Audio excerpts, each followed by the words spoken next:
Committee of the whole meeting for Monday, February 3rd, 2020. Prescott Town Council. I'd like to call it to order. Approval of agenda. Please have a mover and a seconder to adopt the agenda. Teresa and Lee, thank you. Declarations of interest. Oh, sorry. All in favor? Thank you. Declarations of interest. Any declarations of interest tonight? I do, Mike. Just on the closed session, I would like to declare a conflict in your perception. Okay. Thank you. When it comes to that, we'll acknowledge that. Thank you. Okay. Presentations. No presentations this evening from within, but we do have a delegation with us tonight. Mayor Pat Sayoff, welcome. Please make your way to the podium and address the gathered. Thank you very much. Thank you very much, Mr. Chairman, and pleased to have an opportunity to do a second presentation. I made this presentation at the Prescott Waste Management, Joint Waste Management Committee meeting. And the reason I asked to do it there was because I felt that this initiative called the Ontario Job Site Challenge might have some implications for both water and sewer as it relates to Prescott's water and sewer system. So the presentation that I made then has been updated just a little bit, made a similar presentation, Suspenseful Business and Community Connections, with a few changes to the slides. So I'm just going to go through this much the same as it was on that evening. So I'm going to be talking about the Ontario Job Site Challenge, which was first announced on February the 20th in a joint letter that we received from the Minister of Municipal Affairs and Housing, the Honorable Steve Clark, and the Minister of Economic Development, Todd Smith. And just shortly after that was announced, they had released this white paper called Driving Prosperity, the Future of Ontario's Automotive Sector. And in it they outlined the fact that Ontario hasn't had new investment in the automotive sector for something like 10 years. And they feel one of the reasons is because Ontario doesn't have any large tracts of vacant land available. So that the idea of the challenge was to get various municipalities, private developers, etc., to nominate sites which they thought would meet the criteria. So I'm going to just talk about that for a minute. But after we received the letter from Clark on February the 20th, our council passed this resolution on February the 25th, which just a few days later, a fairly lengthy resolution because we wanted to document all the reasons behind why we were doing this. But the long and the short of it is the operative clause. Council hereby nominates itself for the Ontario Job Site Challenge and commits to working with the province of Ontario to help create a competitive, shovel-ready site where an automaker can build a plant and bring thousands of good paying jobs to the community. So, sort of hinging on that, we made an initial presentation in February, a small little brief, I think it was about 6 pages at the time. And then we updated that to a second submission that we made in July as I was getting ready for the AMO conference in Ottawa. I wanted to be able to speak directly to the minister about our response to the challenge because we hadn't heard anything since February. So I'm wondering why they would announce it and why they would send us letters but still not actually have any formal mechanism for us to get into it. They kept telling us that there were application forms coming, but couldn't see them, didn't see them. I made this presentation because we went to Toronto to actually meet with the deputy minister that was in charge of the project, and very disappointing for us because when we got to Toronto for a meeting with the deputy minister didn't show up. So not the first time I've been jilted, but it hurt. But anyway, following that we did meet with the new minister that was assigned to this file in August at the AMO conference.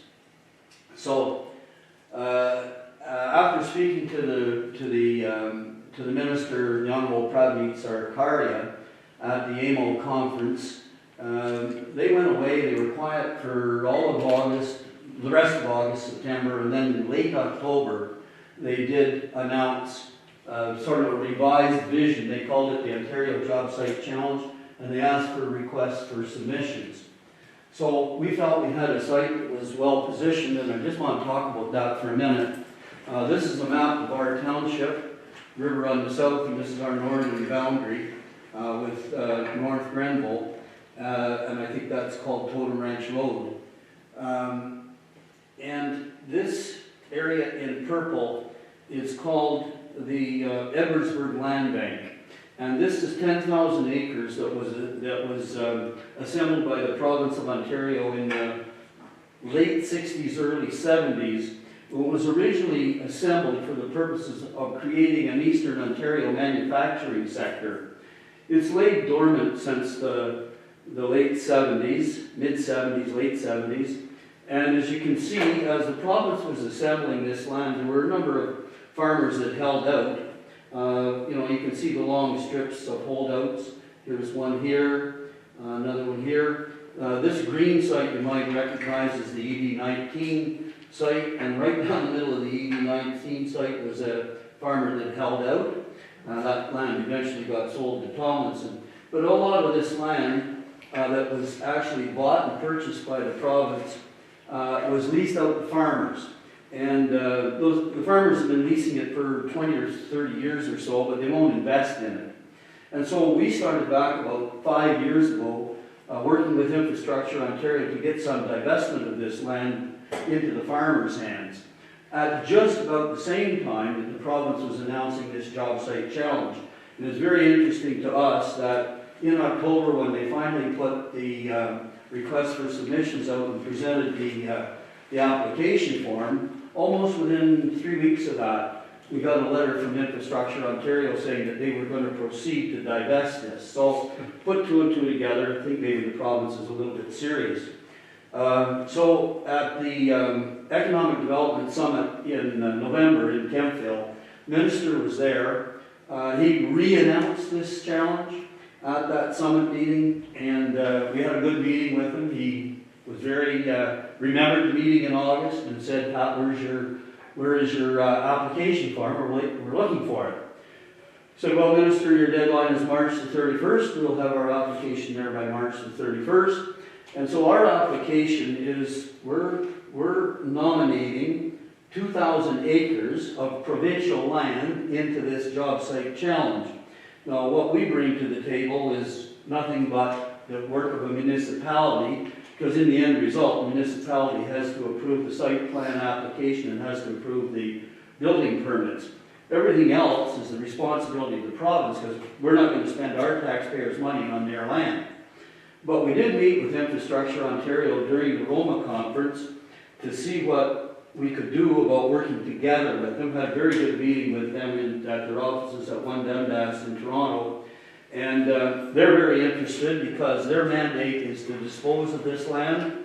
Some of it's worth more and some worth less. But this particular chunk of land here that we're nominating into the site is worth at best about $2,000 to $3,000 an acre in its present state. It's never been farmed, low-lying land covered with brush.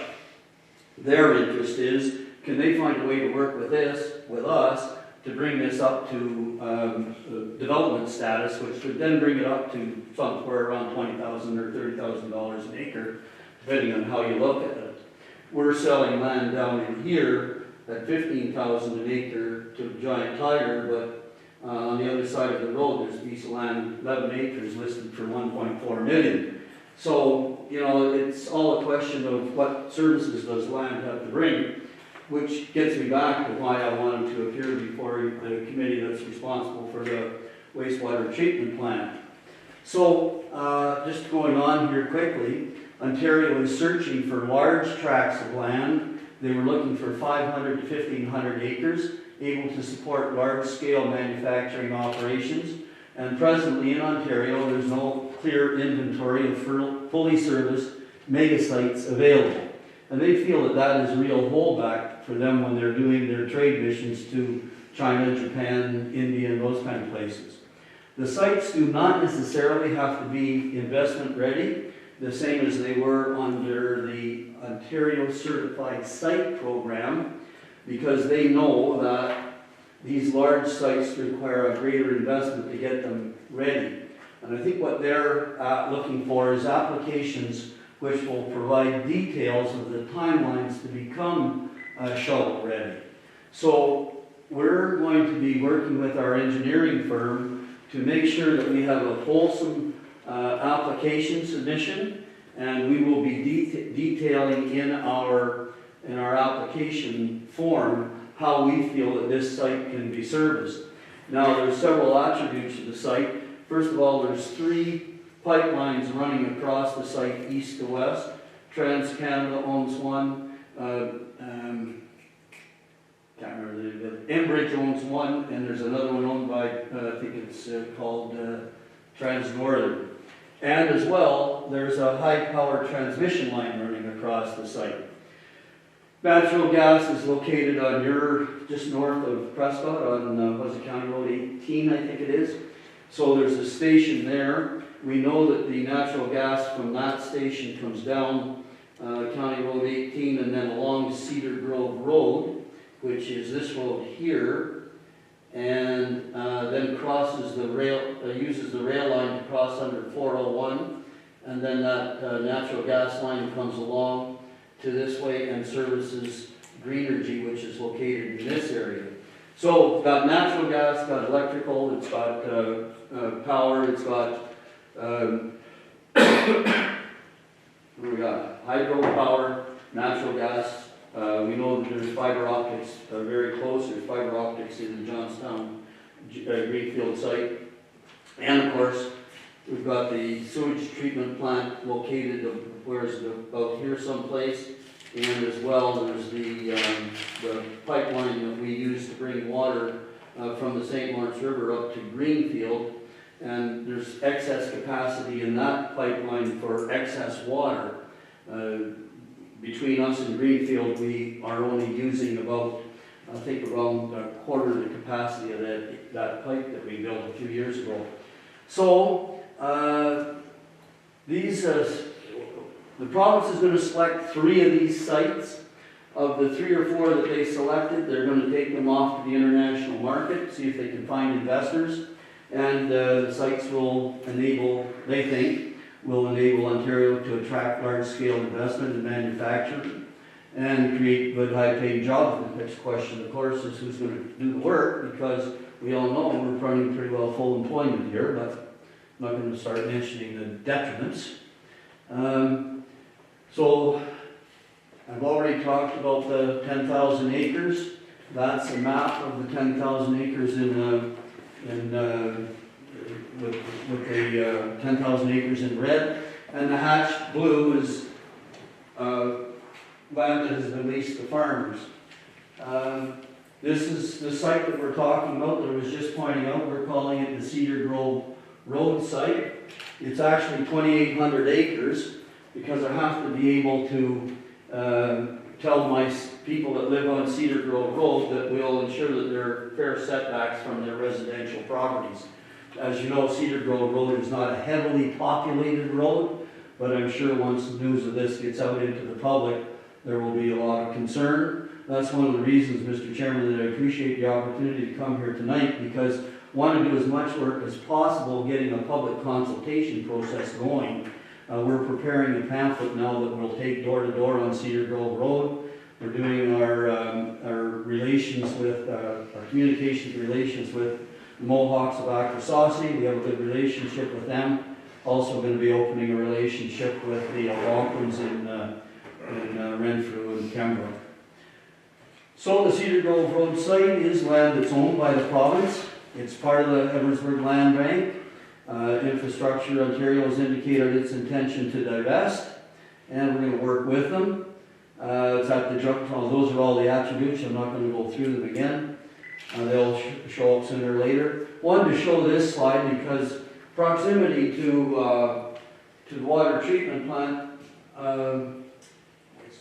Yeah. Well, first of all, the wastewater plant is here, and the proximity is up this road and there, and then across underneath the 401. I think it's about 2.5 kilometers. And then when we built the pipeline out of the river, we put in the base for a water treatment plant. But the question is, will a site such as this require all potable water? The answer is probably no, because water these days, manufacturing industries basically have cooling water, they have processed water, and they have potable water. So potable water, there may be an opportunity to just purchase that through Prescott. Wastewater treatment plant, there may be an opportunity to expand your plant and process through your plant there. So there's all kinds of possibilities. It's about 2.5 kilometers. The engineers will do the estimates to tell us how to best handle that aspect of the servicing.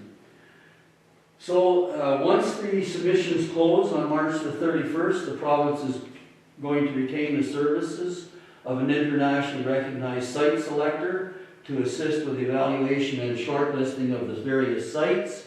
They're going to establish a clear inventory of mega sites for Ontario. There will be a very sophisticated international marketing campaign. We won't be part of that, of course. That'll be their trade missions, etc. And then the province has indicated to us in a rather vague way that those sites that are eventually selected will get a, quote, streamlined approval process from the province for applicable provincial licenses, permits, and approvals. So that's my presentation, Mr. Chairman. I appreciate the opportunity to bring this to the attention of the Prescott Council and your committee. And if there's any questions, I'll answer them. Otherwise, I'll get out of your hair. Well, thank you very much, Mayor Sayal. Very interesting. Any members of council have any questions?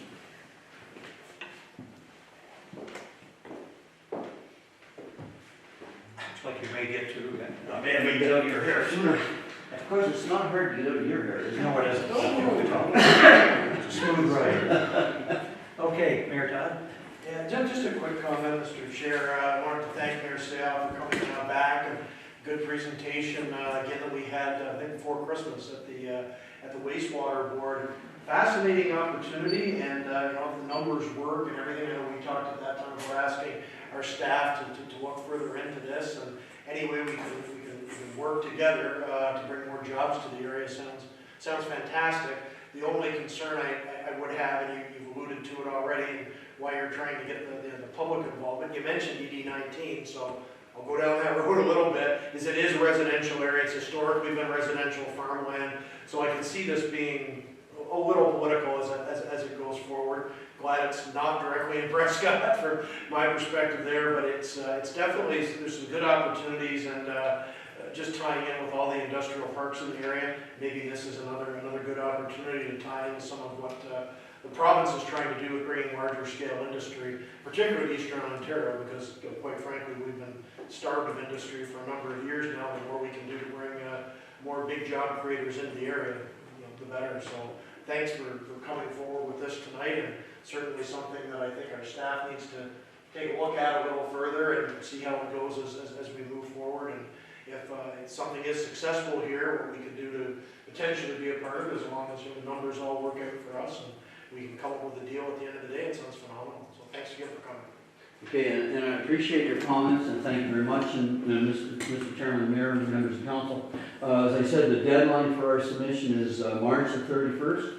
They're asking that the submission be done electronically, and then they also want a number of hard copies. So my commitment to you is that once we've got to that stage, I'll make sure that you have hard copies of it. You can review it, and I'm prepared to come back anytime to answer any questions or to review the submission as it unfolds. Can I actually ask, do you need anything from us in terms of servicing arrangements or anything for the application of the province? Is there anything that we need to make sure we look at before that deadline? Well, if we had a letter that said that we had appeared before you and that you're interested in working with us, that would be helpful. We'll include that as part of our presentation. We're going to include all the work that we do for community communications. We're going to include all of that, and I'm going to include as well all of the work that we do with Aboriginal consultations, keeping those folks sort of in tune with what's going on. So anything that you can do that indicates that you know what's going on would be helpful. There's no question about that. I'll leave that up to you. Okay. I think that's it, Mr. Chairman. Okay, well, thank you very much. I'll get my stick back from the lady, and I'll get out of your way. Appreciate you taking your time to come. Thanks very much. Thanks again.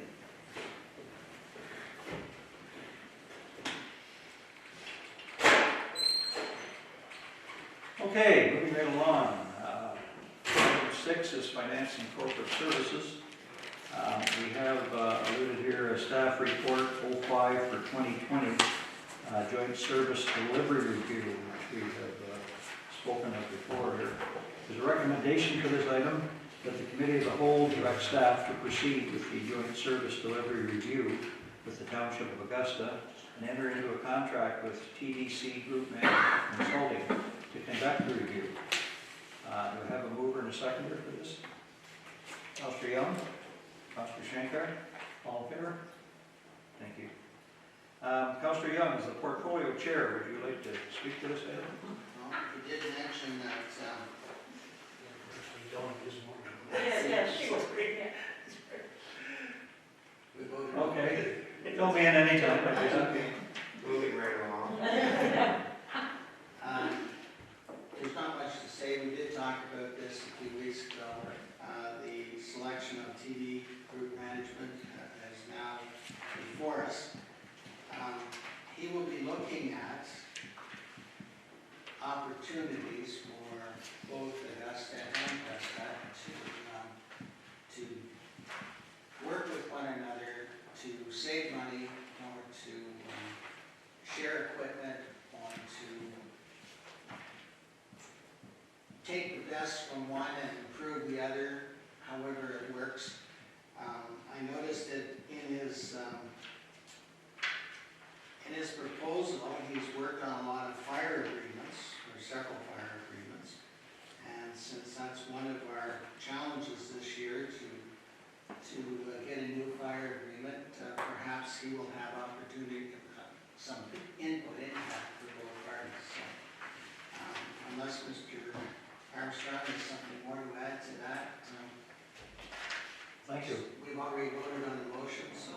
Mr. Armstrong, anything additional? No, I think that captures it well. So we'll look at the Township of Augusta in isolation, Prescott in isolation, and then the opportunities to partner, not only with each other, but in a broader sense as well, both regionally and with our local municipalities. So certainly that is what we're looking forward to and the outcome, and just allows us to move forward with that. Thank you. Thank you. Mayor Todd. Thank you, sir. Just a quick comment on that, since Mr. Lowry's in the audience, I'll use one of his lines from a couple months ago with the bromance between Augusta and Prescott. I'd say the bromance is alive and well with this.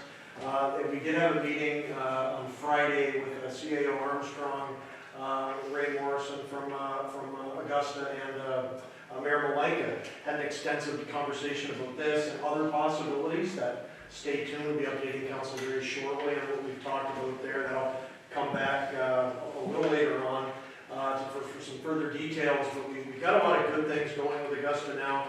This is just it's a big part of it, but it's actually going to open up some potential opportunities. And there's other areas we're looking at that'll be coming back, I say to council as well, that I think are open up some really exciting opportunities for us, working with our neighbors and also working with modernization funding that's still out there that neither Prescott or Augusta really tapped into yet. So there's some great stuff on the go, and I just wanted to thank Augusta for bringing this forward with us and for working with us on this, because I think there's going to be some nice key recommendations coming out of this. One of the comments we did get, we are sole sourcing this because Augusta's worked with this gentleman before. We did kind of review that a little bit on Friday and got some great feedback from Augusta on just how far this gentleman was willing to go to look for changes and to take that outside look to really hone in on potential savings and efficiencies. So I think we seem to be in awfully good hands with this, so looking forward to getting it started. Thank you, Richard. There were 2 points made a couple of weeks ago that we haven't mentioned tonight. First of all, the obvious omission that some people might perceive that we're not including Edwardsburg. They're moving forward with their own action, their own review. They had started it before, and so they're already doing it. So there was no need to get involved with us in their opinion. So that's one thing. And the other thing, Mr.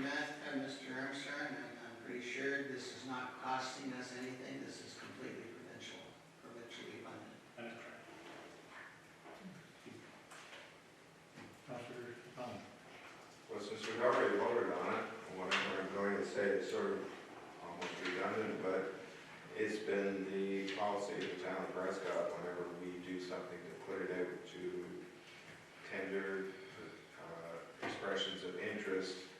I'm very surprised that this has gone ahead with only one seeking an interest from this particular group. And I'm kind of surprised that the township of Augusta has already directed staff to enter a contract with this firm, considering the fact that this is a joint project with Prescott and Augusta. So that disappoints me. Given the fact that Augusta has had a working relationship with these people, that it's been positive, I guess that's a good thing, but I see that it's mostly in the realm of hospital and fire department, which I don't know has a whole lot of relevance to what they're going to be doing here. So I think this is an excellent idea that we're going ahead with this. I wish we'd have gone out to tender with the thing and had some different positions from different companies about how we're going to do, but I guess it's a little late in the day for that kind of thing now. So since it's not costing us any money, I would say let's go full steam ahead, I guess. Thank you. Mr. Jansen? did you- No, actually, Ray covered that with, that it won't cost us anything beyond the 35,000. Thanks, Simon. So a really quick point to follow that up, and it's not, I don't think it was really part of the decision-making here, it was just Augusta had somebody they were very comfortable with, and they didn't see any red flags, and staff didn't anyways. But there is follow-up money on the table that will be coming from the province at some point. If I could, through you, Mr. Chair, Mr. Armstrong, we're talking about the summer, are we not? Is basically being talked about. So the earlier we get recommendations in from this, the earlier we can actually apply back for more funding through this. And it also, there's a connection there with the modernization funding, where I think we're actually, by speeding some of this up, we're positioning ourselves quite well in regards to doing what the province gave us that money, the modernization funding to do, and also they're attaching other follow-up application funds to that coming this summer. So that also is, I don't think it was the reason, but I think it kind of works out nicely. It should get us a report back in fairly quick order. If I could ask, what was the timing again on this, Mr. Armstrong? So we know that this particular report and study has to be done by June 30th. And then we're aware that of the $125 million, a good portion of it is allocated to 2020, 2021. And so our understanding is sometime in the summer there'll be another intake to actually work on the implementation of recommendations. It just shows how proactive I think we're being. I think this stands us a good step in the province when the time comes to apply for things that may result out of this, and also other things we're looking at with Augusta right now. Just want to make that point because it does kind of tie into Councilor McConnell's very good observations on this. Well, timing is always essential in these things. You have to get right on them usually. Okay, anything else? Okay, you've heard the motion. We've got a mover and a seconder. All in favor? Opposed? We've already voted on it. All right. Item 7, operations. Nothing formal under operations tonight. Councilor Shankar, anything you'd like to speak to? Nothing to report so far. Okay, thank you. Economic, number 8, economic development, building, bylaw, planning and heritage. Councilor Jansen, anything? Nothing to report in particular, just to say that we did meet and there's lots going on, but nothing to report right now. Okay. Number 9, water and wastewater portfolio chair, Mr. Councilor McConnell. Anything to report? Thank you, Chair. Nothing to report at this time. I will make a comment, though, in regards to Mayor Salah's presentation, which, as he mentioned, he already presented at the wastewater management board, and actually the majority of us, I think, were there and heard it already, which is why you got a few questions tonight. But It's good, I think, that he made this presentation before they go too far down the road that they're going, because in the past, they haven't done that, and it's been a great source of conflict, actually, between their township and this town. He did reference the water treatment plant a couple of times in his presentation, and I think it's something that we should have a discussion about in our own council without them present in regards to what our intent is there. We will benefit if there was a large plant or plants built in that industrial park, proposed industrial park. Economically, will benefit, our businesses will benefit, our housing market will benefit. The one thing that we're not going to benefit in, though, is assessment. All the assessment on those new buildings, new industries will be going to Edwardsburg Cardinal Township. So in my mind, and I certainly can't speak for anybody else here, and that's why I think we should have a discussion on it, any cost to add to our sewage treatment plant or pipe water from our sewage treatment plant should be borne by the Township of Edwardsburg Cardinal and or whatever industries are going to locate there. So I think, Mr. Armstrong, given that perhaps you could arrange to schedule that in at some particular time. I don't think there's any great rush on it, but probably before our next wastewater management board meeting. That's okay. Okay, thank you. And perhaps even in the future, it would be something we could bring before committee as to any updates that are going on there that would need all of our opinion on. Certainly. Yeah, thank you. Mr. Chair, Councilor Young. I'm sure that we all remember that some of those concerns are addressed in the agreement that we made with Edwardsburg several years ago, but I certainly agree that they should be brought back to the front of our mind. Yeah, the size of this effort could sort of counter that, I think, in some ways. Mayor Tad? We could really talk about this one for a while, because it's, as Lee mentioned, it's a big subject for us. The other thing that has to be looked at some point, whether it's Augusta or Edwardsburg Cardinal, we've had some minor discussions on this, but how you share revenue. Because when we start extending services, extending streets, extending fire protection, whatever it is, it affects our town in significant ways. And when we're selling, say, water and sewer for, I don't know what the amount is, it's not a lot, 60,000 a year, 100K a year for both water and sewer. It's a small amount compared to what they're seeing from taxation revenue. Not that we're trying to be greedy and always looking for part of the assessed value, but it's kind of tough to take all the time where these developments are going on that we're making happen through our water and sewer servicing and some other things we have provided, such as fire protection, and our taxpayers don't see the benefit like our neighbor does.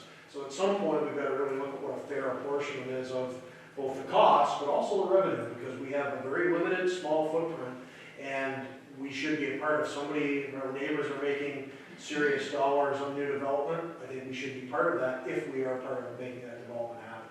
But it's something we've got to talk more thoroughly about in the future. We've always been really good to sell services. Not all municipalities will sell services across borders. We've been very forward thinking about that. But it comes to a point, if you're developing the entire region around Prescott and we're only seeing a small portion of funding, our taxpayers are kind of getting the short end of the stick on that. So just something we've got to talk about. It's exactly, I agree completely with everything that you just said. It's apparent we need some safeguards built in along the way here, because that'd be very. Councilor, do you have something else? Anyone else on that? Item 10, Protective Services Community Liaison. Nothing that I'm aware of. I don't have anything as the chair or anything. Sure. Thank you. Capital projects,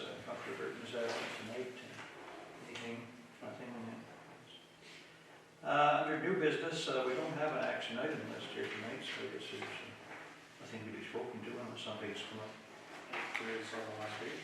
Pardon me? So, yeah. We do have a closed session. Oh, before I get to that. Media, any questions for the media tonight, Wayne? I just had a quick comment on the action item list, Mr. Chair, through you for the staff, just in regards to the garbage recycling analysis. Is that still on target for some time in February? To the intention to bring it back on the read. Great. And the other comment I just had is, doesn't really reflect this, I'll try to keep it brief.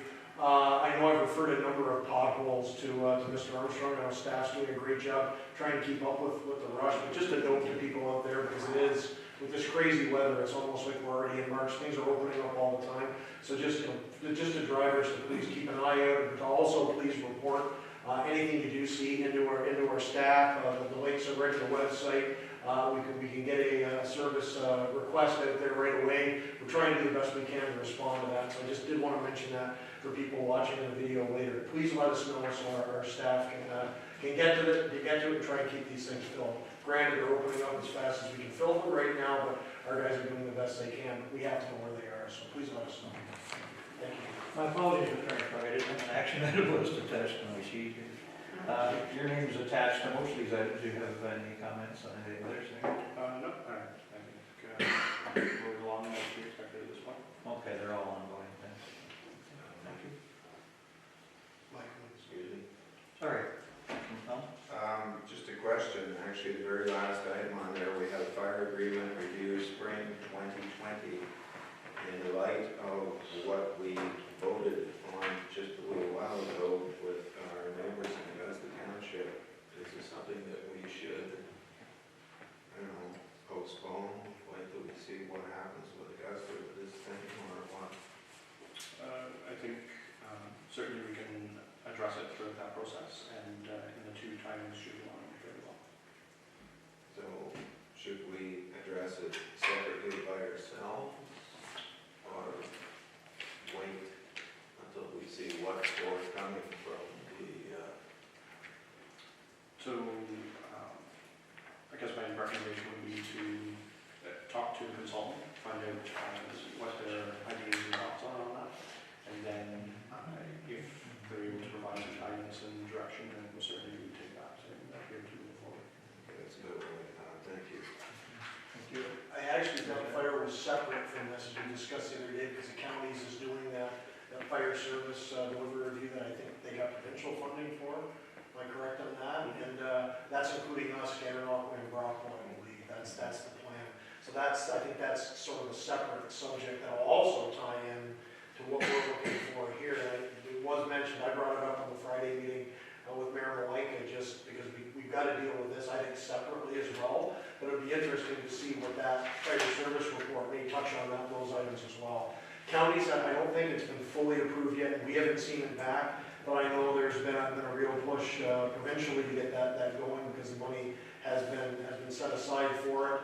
And I think it was mentioned, I think there was an email that went around to the mayors from CAO Andy Brown from the counties last week, and so that'll be picking up shortly, so that ties in directly with what Councilman McConnell mentioned. So it's going to be tackled probably in 2 or 3 different areas, including what we're doing on our own. So it's kind of an interesting subject.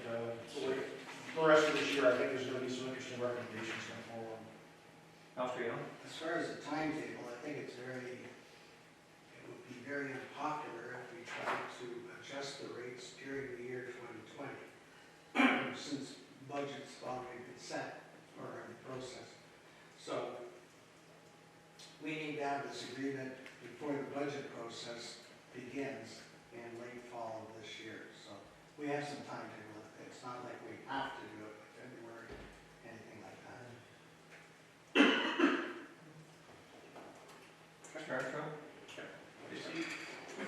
I don't want to belabor this, but I thought the opposite was true. We were trying to get a number before the budgets were settled, because we didn't want to let it go another year.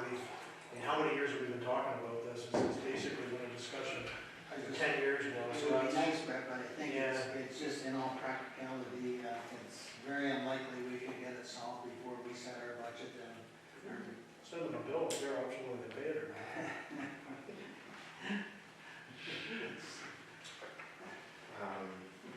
Councilor Powell? That's actually not a joke, because if you recall, the proposal from Edwardsburg Township in regards to the rate was backdated for January 1st to 19, so that might not be such a funny comment after all. That's a good one, that's a good catch. you guys are gonna have to take the Dale Carnegie course. How to win friends against you. Okay, we digress. Okay. Anything else in action items? No? Okay. Media questions? Now you guys get your turn. I saw you writing feverishly there. Nothing, thanks. Okay, thanks. Okay, item 14, we'll now move into closed session to address a matter pertaining to purchase and sale. Councilor Young, you have the motion. Thank you. It's moved by myself, seconded by Councilor Shankar. The committee will resolve in the council and move into closed session at, what is that, 6:45? To address the matter pertaining to 14.1, purchase and sale. Under section 239C of the Municipal Act 2001, a proposed reserving, acquisition, or disposition of land by the municipality or local board, and that the CAO, treasurer, and deputy clerk remain in the room.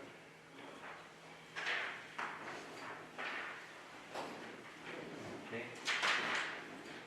So you heard the motion to go into closed session, all in favor? Thank you. Councilor Jansen, you mentioned having conflicts.